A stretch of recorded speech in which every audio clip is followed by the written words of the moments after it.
hørt, at de vil gøre Aarhus til et nyt Hollywood. Hollywood? Ja, du ved, min svogers kæreste, hun går rent ind på Rødhus. Hun har hørt, at Aarhus, det skal være verdens største filmby. Nå.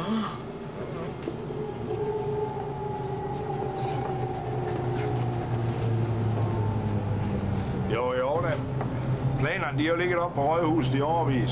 Hvorfor tror du ellers, at de lagde varme i gågaden? Det er jo ikke fordi, at det er så dumme, og det er så vel. Nej, det er da fordi den nye James Bond-film, den skal indspilles i Aarhus. Nå, det er ikke engang for noget lige, jo. Så er der også lige det der med dronningen. Dronningen? Hun skal ikke være med i den der James Bond-film, vel? Nej da. De ligger i forhandlinger med hende om at leje hele stueetagen på Mercedesborg, så kan alle de store stjerner bo derude. De tilbyder den kom gratis i Tivoli, og de kan komme ind til alle GF's kampe, også få gratis buskort. Gratis buskort? Ja, du.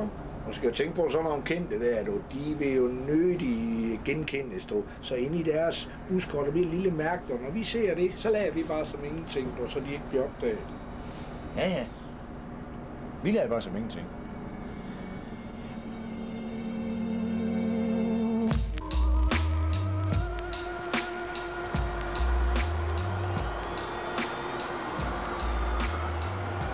De der stjerner, ikke?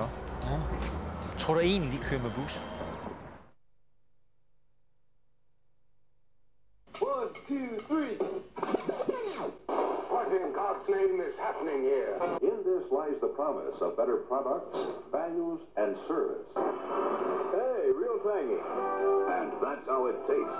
Bolder, keener, more to the point. No more drugs for that man.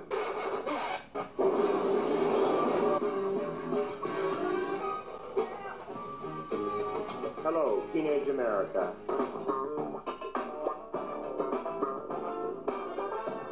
Stay tuned. Looks like it's going to be a good show tonight. Which gives us a chance to break for a commercial. Stay with us. Haven't you had enough? No. Give me a break. No. Who does she think she is? Whoa, that's my sister, baby. Might have to shut you down. I think I'm gonna like it here. I guess I just had my first taste of the filthy side of this business. This is just the beginning.